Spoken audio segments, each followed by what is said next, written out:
ശരിക്കും ഇപ്പൊ ഈ ഇടയ്ക്ക് തന്നെ സോഷ്യൽ മീഡിയയിലൊക്കെ എല്ലാത്തിലും സന്തോഷ് ശബരിമലയുടെ ഇഷ്യൂല് അതാ നമുക്ക് അറിയണ്ടേ ഇപ്പൊ സന്തോഷം നേരിട്ട് കിട്ടുമ്പോഴെല്ലാം നമുക്ക് അതിനെപ്പറ്റി സംസാരിക്കാൻ സാധിക്കും.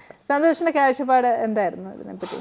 ശബരിമല ഇഷ്യൂല് ഞാൻ പറഞ്ഞില്ല, എന്ത് കാര്യം പഠിച്ചു പറയാന്നുള്ളതാണ്. ഞാൻ അതായാലും ഞാനത് നോക്കിയിരുന്നു. എന്താണ് ശരികളും തെറ്റുകളും ഇല്ല, ഞാൻ പറഞ്ഞ എല്ലാം പെർസെപ്ഷനാണ്. സത്യവാങ്മൂലമാണ് ഇതിൽ പ്രശ്നം ഉണ്ടാക്കിയെന്നാണ് ഞാൻ മനസ്സിലാക്കുന്നത്. അതായത് കോടതി കയറണോ, പെൺകുട്ടി കയറണോ വേണ്ടതെന്ന് ചോദിച്ചപ്പോൾ നിങ്ങൾ ഓക്കെ പറഞ്ഞാൽ ഞങ്ങൾ കയറ്റാം, അതല്ല നിങ്ങൾ ഓക്കെ പറഞ്ഞാലും കയറ്റാൻ ബുദ്ധിമുട്ടാണ്, ഇവിടെ ഭയങ്കര പ്രശ്നം ഉണ്ടാവാൻ സാധ്യത ഉണ്ടെന്ന് പറഞ്ഞ് കോടതി, കാരണം കോടതിക്ക് തീരുമാനിക്കാം. സപ്പോസ് ബഹുമാനപ്പെട്ട കോടതി പറയുന്നു സ്ത്രീകൾ കയറണം എന്ന് പറഞ്ഞാൽ നമുക്കൊരു ഡിഫൻസ് ഉണ്ടായിരുന്നു. ഞങ്ങൾ അന്നേ കോടതിക്ക് സത്യവാങ്മൂലം തന്നതാണ്, പക്ഷേ കോടതി ഇങ്ങനെ പറഞ്ഞു, ഇപ്പോൾ ഞങ്ങൾക്ക് ബുദ്ധിമുട്ടുന്നു. പക്ഷേ നിങ്ങളൊരിത് തന്നാൽ ഞങ്ങൾ കയറ്റാം എന്ന് പറയുന്ന ഈ സത്യവാങ്മൂലമാണ് ഇതിൽ ടോട്ടൽ ഡിഫറൻസ് ഉണ്ടാക്കിയെന്നേ ഞാൻ പറയുന്നുള്ളൂ. അല്ലാണ്ട് മിനിസ്ട്രിയോ അല്ലാതെ കൊടുത്ത പെൺകുട്ടിയോ ഒന്നുമല്ല. സത്യവാങ്മൂലം നമ്മൾ എന്ത് കൊടുത്തു അതാണ്. കാരണം സ്റ്റേറ്റിൻ്റെ കാര്യം വരുമ്പോൾ സത്യവാങ്മൂലം. അപ്പോൾ എനിവേ വാട്ടർ കോടതിയുടെ ഇങ്ങനെ വിധി വരുന്നു, വ്യക്തിപരമായി എനിക്ക് കുറച്ച് വിഷമം തോന്നി. അപ്പോൾ ഞാൻ ശരിക്കും ആലോചിച്ചൊരു കാര്യം, സപ്പോസ് ഞാനൊരു മുഖ്യമന്ത്രി ആയിരുന്നു ഇങ്ങനത്തെ ഒരു സിറ്റുവേഷനെങ്കിൽ ആ സമയത്ത് ശരിക്കും പമ്പയൊക്കെ കുറച്ചും കൂടെ നമ്മൾ പ്രളയമൊക്കെ വന്ന സമയമാണ്. അതേപോലെ സ്ത്രീകൾ അങ്ങനെ വല്ലാതൊരു ഒഴുക്കൊക്കെ വരികയാണെങ്കിൽ നമ്മളവിടെ ഇൻഫ്രാസ്ട്രക്ചർ കറക്റ്റ് ആക്കണം. അല്ല അങ്ങനെയുണ്ടല്ലോ, സ്ത്രീകൾ വരുമ്പോൾ അവിടെ നമ്മൾ രണ്ടായിട്ട് വരണോ, അല്ലെങ്കിൽ ഭയങ്കര തിരക്ക് വരുന്ന സ്ഥലം. അപ്പോൾ ബാത്റൂം അടക്കമുള്ള, കാരണം പുരുഷന്മാരെ പോലെയല്ല, ചിലപ്പോൾ ക്യൂവിലൊക്കെ ഒരു ദിവസമൊക്കെ നിൽക്കേണ്ട അവസ്ഥ വരാം, നമ്മളത് കാണണമല്ലോ. അപ്പോൾ ഏത് സിറ്റുവേഷനിലും അവിടെ സ്ത്രീക്ക് നിൽക്കാം. അർത്ഥമടക്കമുള്ള എല്ലാം നമ്മളവിടെ കട്ട് ചെയ്ത് കഴിഞ്ഞു. അപ്പോൾ ഒരു ദിവസമൊക്കെ ഒരു സ്ത്രീക്ക് നിൽക്കുക എന്ന് പറയുമ്പോൾ നമ്മളെല്ലാം മുൻകൂട്ടി കണ്ടേ കളിക്കാൻ പറ്റും. അപ്പോൾ ആ സ്ത്രീകൾക്കുള്ള ഈ ഇൻഫ്രാസ്ട്രക്ചറിന് വേണ്ടി നമുക്ക് വേണമെങ്കിൽ കോടതിയോട് പറയാം, സാർ ഒരു വർഷം ഞങ്ങൾക്ക് തരണം. പ്രളയം നല്ലൊരു റീസൺ ആയിരുന്നു, കാരണം പ്രളയമൊക്കെ വന്നു, ഞങ്ങൾ പ്രളയത്തിന് മുമ്പാണല്ലോ സത്യവാങ്മൂലം തന്നത് എന്ന് പറഞ്ഞ് ഇങ്ങനെ ഒരു ഇത് ചെയ്ത് ഈ ഒരു വർഷം കൊണ്ട് വേണമെങ്കിൽ ഒരു ഐഡിയ ചെയ്യാം. പതുക്കെ ആളുകളോട് സ്ത്രീകൾ കയറുന്നതിൽ എന്താ തെറ്റ് എന്ന് പറഞ്ഞുകൊണ്ട് വേണമെങ്കിൽ.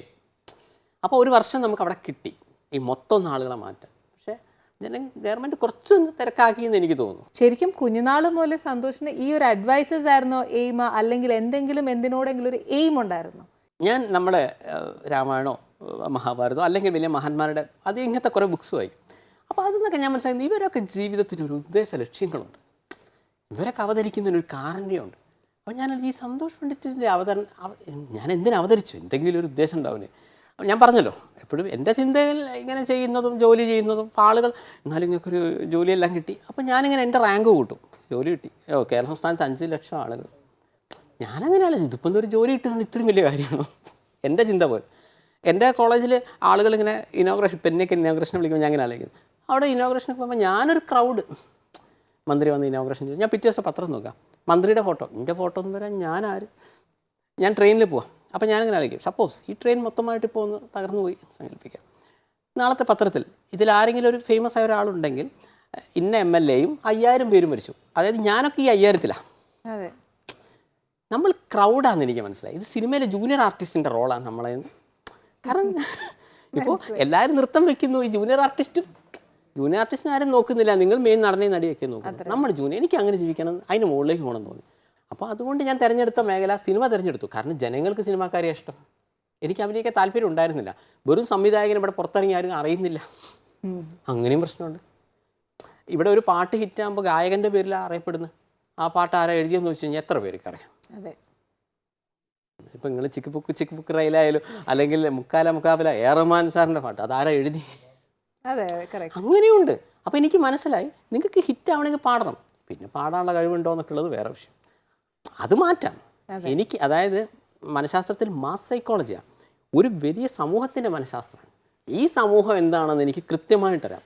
ഇവരിങ്ങനെ പ്രതികരിക്കും, അടുത്ത സ്റ്റേജിൽ ഇവരിങ്ങനെയാണ്, അടുത്ത സ്റ്റേജിൽ ഇവരെങ്ങനെയാണ്, കാരണം ഇവരുടെ ചിന്താഗതി ഇങ്ങനെയാണ്. നിങ്ങൾ എന്താണോ ജസ്റ്റ് ഓപ്പോസിറ്റായി പെരുമാറുക. ഞാൻ സൂപ്പർ സ്റ്റാറാന്ന് പറഞ്ഞപ്പോൾ എനിക്കറിയായിരുന്നു സന്തോഷ് പണ്ഡിറ്റ് ഒരു കോപ്പുമല്ലാന്ന്, പക്ഷേ അത് പറയണം. അപ്പോഴേ എന്താണ് സൂപ്പർ സ്റ്റാർ എന്നുള്ളൊരു ചിന്ത ഇവിടെ വരുള്ളൂ. ഞാൻ സോഷ്യൽ സർവീസ് ചെയ്യണമെങ്കിൽ നേരെ പോകുന്നു, അവർക്ക് എന്താണോ വേണ്ടത് അത് ചെയ്തു കൊടുക്കുന്നു. വേറെ അങ്ങനെ എല്ലാവരും നമുക്ക് ഇഷ്ടപ്പെട്ടാൽ മറ്റുള്ളവർ കൂടെ അങ്ങനെ എടുക്കുന്നത്. പക്ഷെ അതിന് ഞാൻ ഡിഫറെൻ്റ് ആയിട്ട് ചിന്തിച്ചു, ഡിഫറെൻ്റ് ആയതല്ല, ആളുകൾക്ക് വേണ്ടെന്നാണ്. പക്ഷെ അതെനിക്ക് ഒരുപാട് എന്തും വെറൈറ്റി ആയിട്ട്. ഇപ്പം ശരിക്കും പറഞ്ഞാൽ സന്തോഷിനെ നമ്മൾ ഇതുവരെ കണ്ട ഒരു ഇമേജ് അല്ല ഇന്ന് നമ്മളിവിടെ സംസാരിച്ച് എനിക്ക് തോന്നുന്നു സന്തോഷ് സ്വന്തമായിട്ട് ക്ഷീണിച്ചു. അപ്പം ഞാനിന്ന് ഉണ്ടാക്കിയ ഷേക്കൊക്കെ കൊടുക്കാം, അതാ നല്ല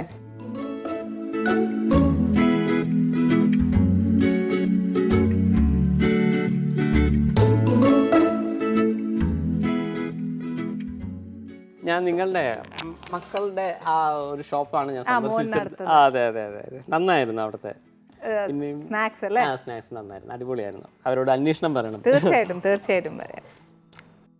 സന്തോഷിന്റെ ഒരു ഫിലിമിലും അല്ലെങ്കിൽ ഒരു ആൽബം ഇറങ്ങുമ്പോഴും എല്ലാം ഒരു മെസ്സേജസ് സന്തോഷ് കൊടുക്കാൻ ശ്രമിക്കാറുണ്ട്. എന്തെങ്കിലും മെസ്സേജ് ഇല്ലാതെ ഒരു കാര്യം ഞാൻ ചെയ്യാം. അങ്ങനെ നോക്കിയാൽ ഞാനിപ്പോൾ ഒരു ചെറുകഥ എഴുതുകയാണെങ്കിലും ഈവൻ ഞാനൊരു നോവൽ എഴുതിയിരുന്നു, നീലിമ നല്ല കുട്ടിയാണെന്ന് പറഞ്ഞു. ഞാൻ ശരിക്കും എൻ്റെ കോളേജിലുള്ള ഒരു സംഭവം തന്നെയാണ് എഴുതിയത്. എന്തെങ്കിലും ഒരു മെസ്സേജ് വെച്ചേ ചെയ്യുള്ളൂ. ഇപ്പം തന്നെ കുട്ടികൾക്ക്, ഇപ്പം നമ്മുടെ കുഞ്ഞു കുട്ടികൾ മുതൽ വയസ്സെന്നവർ വരെ അബ്യൂസ്ഡ് ആയി പോകുന്നുണ്ട്. അവർക്കായാലും ഒരു മെസ്സേജ് സമൂഹത്തിൽ അതേപോലെ വേണം ഞാൻ പറയുന്നത്. അത് എന്നല്ല, ഇപ്പോൾ ഒരു ഫേസ്ബുക്ക്, നിങ്ങൾ എൻ്റെ ഫേസ്ബുക്ക് പോസ്റ്റ് എടുത്തോ, മറ്റുള്ളവർ ചെയ്യുന്നത് ഞാൻ ചെയ്യുന്ന നോക്കാം. ഫേസ്ബുക്ക് പോസ്റ്റിൽ 2 പോസ്റ്റ് ഞാൻ സന്തോഷ് പണ്ഡിറ്റ് മാത്രമായിട്ട് ചെയ്യല്ല. ഒരു ഫേസ്ബുക്ക് പോസ്റ്റ് മാക്സ് എനിക്ക് തോന്നുന്നില്ല ഇന്ത്യയിൽ ഇത്രയും മാർക്കറ്റിംഗ് ചെയ്യുന്ന ഒരു മനുഷ്യൻ, ഫേസ്ബുക്കിലൂടെ മാർക്കറ്റ് ചെയ്യുന്ന ഒരു വ്യക്തി സന്തോഷ് പണ്ഡിറ്റ് ആയിരിക്കും. കാരണം മാക്സിമം ഫീമിൻ്റെ ലിങ്ക് ആയാലും ആളുകളെ കാണിക്കാൻ അത്രയും ഞാൻ പ്രേരിപ്പിക്കുന്നുണ്ട്.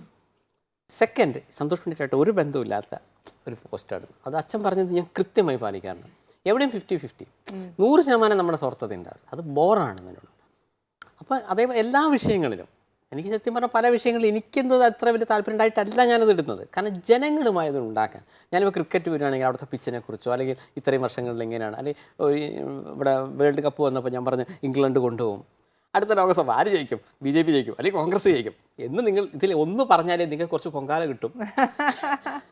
അത് അറിഞ്ഞു വെച്ചിട്ടാണ് അപ്പോൾ സന്തോഷം ഇങ്ങനെ ഇടുക.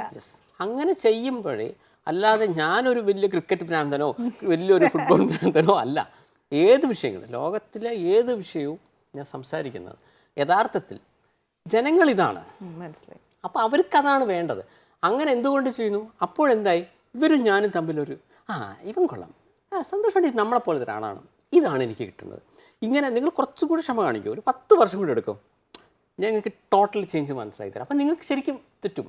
ദാറ്റ് ഈസ് ഞാൻ എല്ലായ്പ്പോഴും ഉപയോഗിക്കുന്ന എക്സ്ട്രീമെൻ്റ് തിയറിയാണ്. എന്താണോ ഓപ്പോസിറ്റ് ജസ്റ്റ് ഓപ്പോസിറ്റ് ആവും. മനസ്സിലായി. ഇന്നിപ്പോൾ ഞാൻ പരിപാടിക്ക് വരാം, അപ്പോൾ അവിടെ എൻ്റെ ഓപ്പോസിറ്റിലിരുന്ന ഒരു സ്ത്രീ മോനെ എന്നൊക്കെ പറഞ്ഞ് സംസാരിക്കാം. ഞങ്ങൾ ആദ്യമായിട്ടല്ലേ കാണുന്നത്, ഞാൻ പിന്നെ എൻ്റെ പരിപാടി കണ്ട വ്യക്തിയായിരിക്കുന്ന രീതിയിൽ സംസാരിച്ചു. അപ്പോൾ അടുത്തിരിക്കുന്ന ആൾ ചോദിക്കുക, മുമ്പ് കണ്ടിട്ടുണ്ടോ? കണ്ടില്ല, ഇയാളങ്ങനെ TV-യിലും സിനിമയിലൊക്കെ കണ്ടു എന്നൊക്കെ പറഞ്ഞു. അപ്പോൾ ശരിക്കും അത് നിങ്ങൾ റെക്കോർഡ് ചെയ്ത് സ്വന്തം മകനോട് സംസാരിക്കുന്ന പോലെ ആ സ്ത്രീ സംസാരിച്ച്, ആ സ്ത്രീ എന്തുകൊണ്ട് ഒരു ഗ്യാപ്പ് ഉണ്ടായില്ല. അപ്പോൾ ആ സ്ത്രീ പറഞ്ഞൊരു കാര്യമുണ്ട്, ഇദ്ദേഹത്തിൻ്റെ സ്ഥാനത്ത് വേറെ ഏത് സ്റ്റാർ ആണെങ്കിലും നമുക്കൊരു മടി ഉണ്ടാവും. നമുക്ക് അയ്യോ നമ്മളിപ്പോൾ സംസാരിച്ച അയാൾ എന്ത് പറയും, നമ്മൾ ആ സ്റ്റാറിനെ പോയിട്ട് മോനെ എന്നൊക്കെ വിളിച്ചു കഴിഞ്ഞാൽ, മോനോ ഞാൻ എന്താ നിങ്ങളുടെ മോനാണെന്നൊക്കെ ചോദിച്ചു കഴിഞ്ഞാൽ മനസ്സിലായി. എന്തുകൊണ്ട്? ഇതാണ് ഞാൻ കൃത്യമായിട്ട് ചെയ്യുന്നത്. ഇതാണ് എക്സ്ട്രീമെൻ്റ് തിയറിയാണ്. ഇത് നിങ്ങൾക്ക് കുറച്ചും കൂടെ, അതായത് സമയമെടുക്കും. ഇയാൾ എന്താ ഉദ്ദേശിക്കുന്നുണ്ട് നിങ്ങൾക്ക് കുറച്ചും കൂടെ, അതേപോലെ 10 ഇയേഴ്സിന് ശേഷം എനിക്കിവിടെ ചില കാര്യങ്ങൾ ഡിസ്ക്ലോസ് ചെയ്യാൻ പറ്റുന്നില്ല. 10 ഇയേഴ്സിന് ശേഷം എനിക്ക് കൃത്യമായിട്ട് മനസ്സിലാവും. ഇതാണ് സന്തോഷ് പണ്ഡിറ്റ് ഉദ്ദേശിച്ചത്. ദാറ്റ് ഈസ് നിങ്ങളെല്ലാം റിവേഴ്സ് ഓർഡറിൽ വായിക്കേണ്ടി വരും. ഇനി ഇത്രയും നേരം സംസാരിച്ചത് എനിക്ക് സന്തോഷിനെ പറ്റി കിട്ടിയ ഒരു ഇമേജ് ഇസ് എൻറ്റയർലി ഡിഫറെൻറ്റ്. ഈ ഒരു ഇൻ്റർവ്യൂയിലൂടെ സന്തോഷിൻ്റെ ഇമേജും എൻറ്റയർലി മാറിക്കഴിഞ്ഞു. ബിക്കോസ് എത്രയോ കാര്യങ്ങൾ ചിന്തിക്കുന്നു, എത്രയോ നല്ല കാര്യങ്ങൾ ഇതിനു വേണ്ടി പ്രവർത്തിക്കുന്ന ഒരു വ്യക്തിയാണ്. സോഷ്യലിലേക്ക് ഇറങ്ങണം എന്നും അവനവനാൽ ആർക്കും ഉപദ്രവം ഇല്ലാതെയും മാക്സിമം ഉപകാരം ചെയ്യാൻ ആഗ്രഹിക്കുന്ന ഒരു, അതേപോലെ എന്താണോ ചെയ്യുന്നത് അതേ പറയുന്നുള്ളൂ. സത്യം അങ്ങനെയാണ്. എന്തിനാണ് ഇങ്ങനെ കളവ് പറഞ്ഞ് ഒരു കളവ്, അതിൻ്റെ മുകളിൽ വേറൊരു കളവ്. നല്ലത്. ഭാഗവതത്തിൽ പറയുന്നുണ്ട്, ഈ ഓർമ്മശക്തി കുറഞ്ഞവർക്ക് ബുദ്ധിമുട്ടാവോ പറയുന്നുണ്ട്. കളവ് പറയുന്ന സ്വഭാവമില്ലേ, ഓർമ്മശക്തി ബുദ്ധിമുട്ടല്ല. നമുക്ക് ഈ ഓർമ്മശക്തി എവിടെ പ്രശ്നം വരെ അറിയോ? നിങ്ങളിപ്പോൾ ഞാൻ ചോദിച്ചു എവിടെ പഠിച്ചു, ഞാൻ MA, ചിലപ്പോൾ MA തോറ്റിട്ടുണ്ടാവും, എന്നാലും പറഞ്ഞു. ഇപ്പോൾ വേറെ ആൾ ചോദിച്ചപ്പോൾ MAയും B.Ed ആണ്, വേറെ ആളുടെ BA പറഞ്ഞു. ശരി, നിങ്ങൾക്ക് ഭയങ്കര ഓർമ്മശക്തിൻ്റെ ഓർമ്മ വിചാരിച്ചു. ഒരു സിറ്റുവേഷൻ വന്നു, എവിടെയാണ് പഠിച്ചത് എന്ന് ഞാൻ വീണ്ടും ചോദിക്കും. നിങ്ങൾക്ക് ഈശ്വര എവിടെ പഠിച്ചത്, എന്താ പഠിച്ചതെന്ന് പറയാൻ പറ്റില്ല. അല്ല, ഇയാളോട് എന്താ പറഞ്ഞത്? മനസ്സിലായി. കാരണം ഇത് ഓരോരുത്തരോട് ഓരോന്നാണ്. അത് നിങ്ങൾക്ക് ഓർമ്മശക്തിൻ്റെ പ്രശ്നം ഉണ്ടെങ്കിലും സത്യസന്ധമായിട്ടാണ് നിങ്ങൾ സംസാരിക്കുന്നതെങ്കിൽ വലിയ പ്രശ്നമൊന്നുമല്ല. മനസ്സിലായി. ഇതാണ് സത്യം. Okay, anyway thank you very much Santhosh. ഒരുപാട് തിരക്കിൻ്റെ ഇടയിൽ വന്നിട്ട് ഒരുപാട് നല്ല കാര്യങ്ങൾ പറഞ്ഞു. Thank you very much. ഇനി വരുന്ന പ്രോജക്ട്സ് ആയാലും എല്ലാം ഈശ്വരൻ സഹായിച്ച് നന്നായി വരട്ടെ. പ്രേമചന്ദ്രൻ്റെ ലീലാവിലാസങ്ങളാണ് 10ാമത്തെ സിനിമയാണ്. ബ്രോക്കർ പ്രേമചന്ദ്രൻ്റെ ലീലാവിലാസങ്ങളാണ്. അപ്പോൾ അതുപോലെ എല്ലാവർക്കും ഞാൻ തന്നെയാണ് ചെയ്തിരിക്കുന്നത്. നല്ലൊരു പ്രൊഡ്യൂസറെ കിട്ടിയാൽ കുറച്ചും കൂടെ സ്റ്റേജിലേക്ക് പോകാമായിരുന്നു. പക്ഷേ എനിക്ക് അൺഫോർച്ചുനേറ്റ്ലി, അല്ലെങ്കിൽ ചിലപ്പോൾ എൻ്റെ സ്വഭാവത്തിൻ്റെ പ്രശ്നമായിരിക്കാം, കറക്റ്റായിട്ട് കിട്ടുന്നില്ല. പിന്നെ വെച്ചാൽ നമ്മൾ ഈ വരുന്ന കുട്ടികളാണെങ്കിൽ ശനി ഞായറൊക്കെ വർക്ക് ചെയ്യിക്കുന്നുള്ളൂ. വരുന്ന കുട്ടികൾ ഒരാളും ബുദ്ധിമുട്ടാൻ പാടില്ല എന്നുള്ളത് എനിക്ക് അവരേക്കാൾ പ്രശ്നമാണ്. കഴിഞ്ഞ ദിവസം കുട്ടി പറഞ്ഞു, സന്തോഷമായിട്ട് 15 ദിവസം ലീവ് എടുക്കാം. ഞാൻ പറഞ്ഞു അങ്ങനെ എടുക്കണ്ട, സിനിമ ഇന്ന് വരെ നാളെ പോകും, വിദ്യാഭ്യാസമേ ഉണ്ടാവും. അപ്പം ഇങ്ങനെയാണ് എൻ്റെ ഇതൊക്കെ വരുന്നത്. എന്തായാലും ഈശ്വരനെ അനുഗ്രഹിച്ച് സന്തോഷം. അവിടെ ലേറ്റ് ആവുന്നു എൻ്റെ സിനിമകൾ. സാരമില്ല, എന്നാലും നല്ല കാര്യങ്ങൾക്ക് വേണ്ടിയാണ് സന്തോഷ് സിനിമ എടുക്കുന്നതും. നല്ല കാര്യങ്ങൾ നടക്കട്ടെ, സമൂഹത്തിന് ഏറ്റവും നല്ല കാര്യങ്ങൾ ചെയ്യാൻ സന്തോഷിനെ കൊണ്ട് സാധിക്കട്ടെ. Anyway, thank you very much. Madam, ഒരു സംശയം എനിക്ക് ചോദിക്കല്ലോ, ഒരേ ഒരു സംശയം. നിങ്ങൾ ഇത്രയും ചോദിച്ച ഒരു സംശയം എനിക്ക് അങ്ങോട്ട് ചോദിക്കല്ലോ. മാഡം ഇത്രയും ഈ ഒരു ഗ്ലാമറും ഈ പ്രസരിപ്പൊക്കെ നിലനിർത്തുന്നത് എന്തുകൊണ്ടാണ്? ഒറ്റ ചോദ്യം. കാരണം മുമ്പ് നിങ്ങളുടെ സിനിമകളിലെല്ലാം അതിൽ നിന്ന് ഇത്രയും വർഷങ്ങൾക്ക് ബാക്കാണ്. അതിനുശേഷം ഞാനിവിടെ കാണുമ്പോൾ എൻ്റെ മനസ്സിൽ ഞാൻ വിചാരിച്ചതല്ല. അതിനൊരൊറ്റ ഉത്തരേ ഉള്ളൂ, ഏക ഒരാള് ഷാജി കൈലാസ്. അത് മാത്രമേ ഉള്ളൂ അതിന്റെ ഉത്തരം. വളരെ വലിയൊരു കാര്യമാണ്. Anyway, thank you very much.